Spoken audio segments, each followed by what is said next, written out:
Hi guys, I'm Dylan Kirsch, and today I'll be talking to you about ADHD for my PBL/Human Disease project. Let's get started. So, what exactly does ADHD stand for? ADHD stands for Attention Deficit Hyperactivity Disorder. What is ADHD?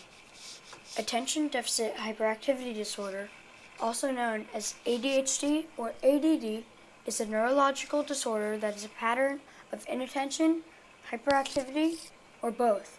It interferes with daily life and development. What does an ADHD look like versus a normal brain?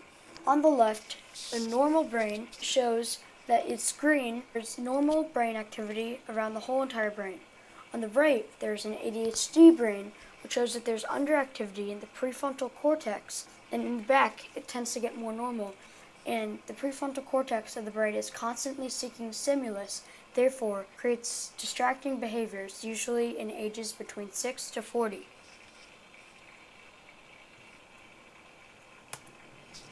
What are the parts of the brain that we are studying? First, there's the frontal lobe. The frontal lobe handles future planning, self-management, decision-making, speech, language, motor skills, classification and organization, comparison, differentiating, forms long-term memories, handles reaction to the feelings of others, empathy, and it forms personality, motivation, and attention.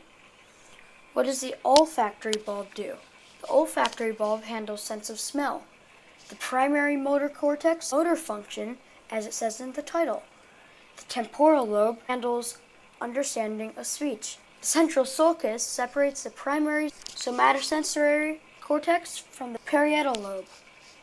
The primary somatosensory cortex is the receiver of all sensory input. All sense reactions and stimuli go here. What is the parietal lobe? The parietal lobe handles sensation, perception, and sensory input as well, and primarily with the visual system. The occipital lobe handles visual processing. The cerebellum coordinates and regulates muscular activity. And finally, the spinal cord connects all parts of the body to the brain. What are some symptoms of ADHD?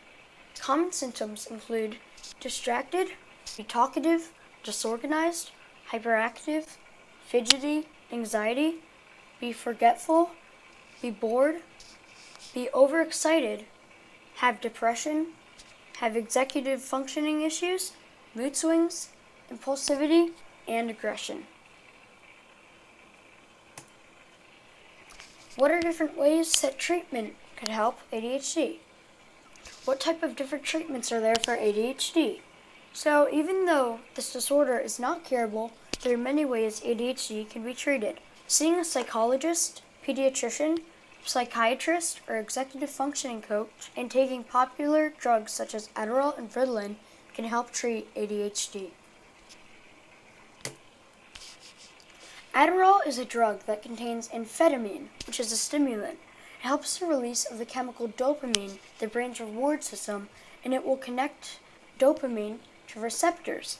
People with ADHD lack dopamine, therefore causing individuals to seek stimulation with distractions.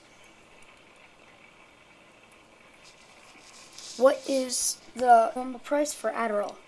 For a dosage of 5 to 30 milligrams and a quantity of 30 tablets, if you don't have insurance, this will cost you $142.48 from CVS. The same dosage, 60 tablets, will cost you $279.72, and the same dosage amount, but with 90 tablets, will cost you $427.39 at CVS. Thank you for watching my presentation, and here are my sources.